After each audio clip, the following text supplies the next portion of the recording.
Spider-Man 2 was released in the year 2004, and just like the last film, it was directed by Sam Raimi, stars Tobey Maguire, William Dafoe, Kirsten Dunst, James Franco, J.K. Simmons, Rosemary Harris, and newcomer Alfred Molina, playing as Dr. Otto Octavius, aka Dr. Octopus. Spider-Man 2 is about Peter Parker, and he's having tons of problems with his life at the moment. He's losing all of his jobs, he's having trouble keeping all of his relationships, he's failing all of his classes, and worst of all, he's having a lot of trouble keeping the balance of being his Peter Parker, and having trouble keeping the balance between that and his responsibilities of being Spider-Man. While all of this is going on, a scientist named Dr. Otto Octavius, a scientist that Peter Parker is obsessed with, is trying to create this new renewable energy that will be a much cheaper renewable energy source, and he plans on creating this with the help of these robotic tentacles, and he tries to create this new energy source. However, what a shock, something goes wrong with the experiment, causing him to become the new villain, Dr. Octopus. And so now Spider-Man has to stop him. Now, what you may actually be interested in is that I actually am not doing this review alone. While I decided to do the Spider-Man marathon, I've actually decided that I wanted to do a collaboration, and so I am actually going to be reviewing this movie along with the Dragon Critic. When I was younger, Spider-Man 2 was just kind of boring. When I rewatched it, my opinion has changed. It was really good, but I liked the first one better. I can honestly see why you would say something like that, because this movie is actually quite a bit of a drama when you really think about it. It takes itself a bit more seriously than the first movie, and it takes quite a while into the movie before the action starts. However, I don't mind because it actually builds a lot of great character development. Now let's move on to the characters. Peter Parker, aka Spider-Man, is likable. All the characters are likable as well. The villain is great. He's funny, and at times he's really good.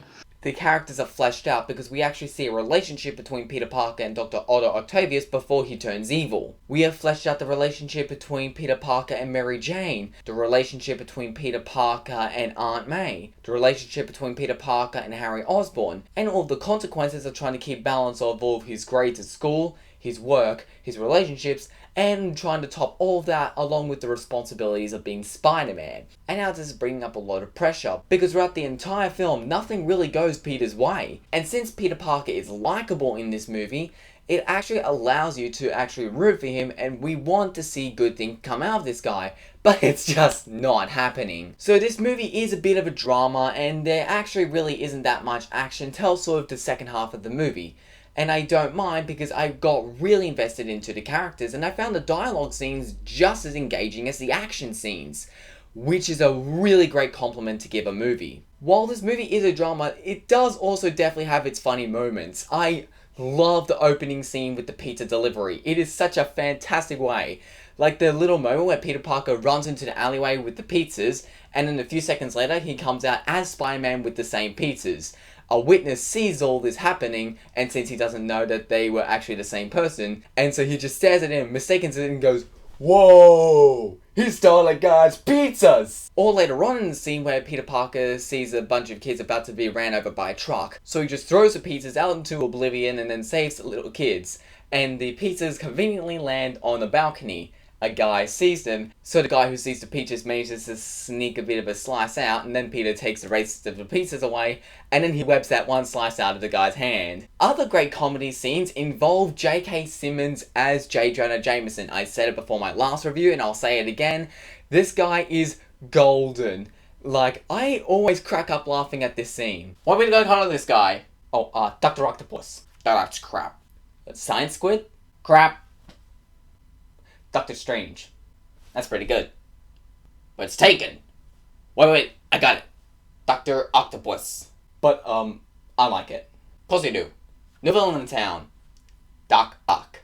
This is a genuinely funny movie, which does flesh out the movie. This, for me, does prevent the film from becoming a bore. However, if you just want to see Spider-Man in constant action, then yeah, this movie is probably going to bore you. I do think some of the characters are really likable, like J.K. Simmons as J. Jonah Jameson, despite the fact he hates the main protagonist.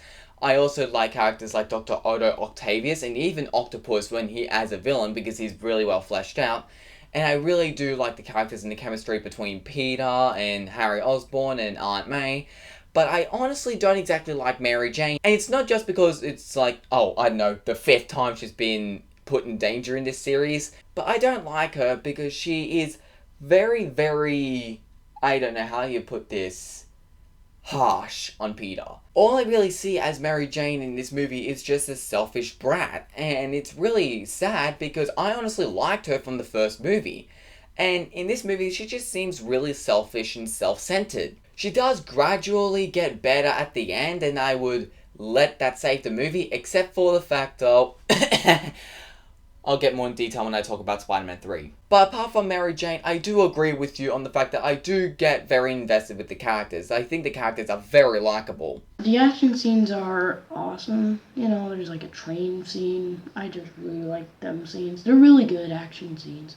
I 100% agree with you. The action in this movie is fantastic. The train sequence is one of the best action scenes of all time.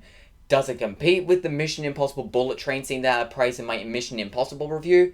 Yeah, it does. But there's actually a really good reason why I love this scene. This scene is really good because it's actually an action scene that really does take advantage to Spider-Man's powers. We don't just have Spider-Man and Dr. Octopus punching each other, but since Spider-Man actually can crawl on walls and ceilings, he actually uses the friction of his hands to be able to stay on top and sometimes even the side of the train. There are moments in the fight where Dr. Octopus and Spider-Man are actually fighting each other on the side of the train. Or when he gets thrown through the train from one window and out the other, he actually webs himself back onto the train. He actually takes advantage of his powers, and it creates a very unique action scene that we wouldn't see in any other movie ever. But as much as I love this scene, I gotta say I'm really annoyed that there's another amazing action scene that no one really talks about, and is actually a very underrated scene, and that is the amazing bank vault scene. And I'm not just talking about the scene inside the bank where Dr. Octopus is throwing the bags of money at Spider-Man, but I love the scene where later on they are actually fighting on the wall. Yeah, an entire action scene that takes place entirely on the wall of a building. And it is a fantastic scene, and it's riveting considering Spider-Man is just trying to get to someone who is in danger. And Dr. Octopus is constantly hindering his progress. The action in this movie is awesome, and I love every minute of it. This is my least favorite out of the series, but it still is indeed a really good sequel. I do like this film, but I don't like it as much as the first one. I thought some of it got a bit boring. And there were definitely really good parts, which I won't spoil, but I just don't like it as much as the first one. I do respect your opinion when you say that the sequel is not as good as the original, but I honestly will have to say that Spider-Man 2 is the best sequel of all time. Okay, one of the best. While it's not my favourite sequel, I honestly think my favourite sequel of all time is honestly Terminator 2. However, this is still one of my favourite sequels of all time, and I do think it's better than the original. A lot better than the original, actually.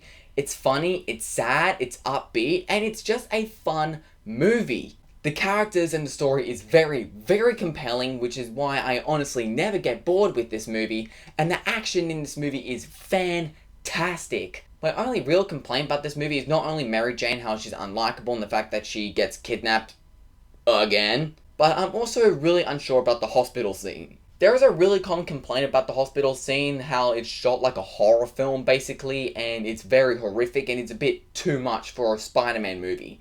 I honestly did watch this scene when I was like 11 or so, and I was perfectly fine. But I do agree with the saying that, yeah, the scene is a bit much for a Spider-Man movie. I personally will always have a very special place for Spider-Man 2 in my heart, and the reason why is because when I saw this movie, I became obsessed with the character. I actually have a Spider-Man mask, and I actually got it just so I could shoot a Spider-Man fan film, which for some reason I still haven't made. Not just a live-action fan film, but I actually collected a bunch of Spider-Man figurines. I actually got figurine Spider-Man movies just so I could make my own little Spider-Man movies, because I was obsessed with the character at one point. And it's thanks to this movie, because Spider-Man 2 got me into the character. I love Spider-Man 2, and I think it's a great movie, and I honestly do disagree with the fact that it's not as good as the original. I think it's even better than the original. I gave Spider-Man 2 a 9 out of 10. It's great doing this collaboration with you, Dragon Critic, but as for myself, stay tuned for my review for Spider-Man 3. That will be out relatively soon, but until then, hasta la vista, baby.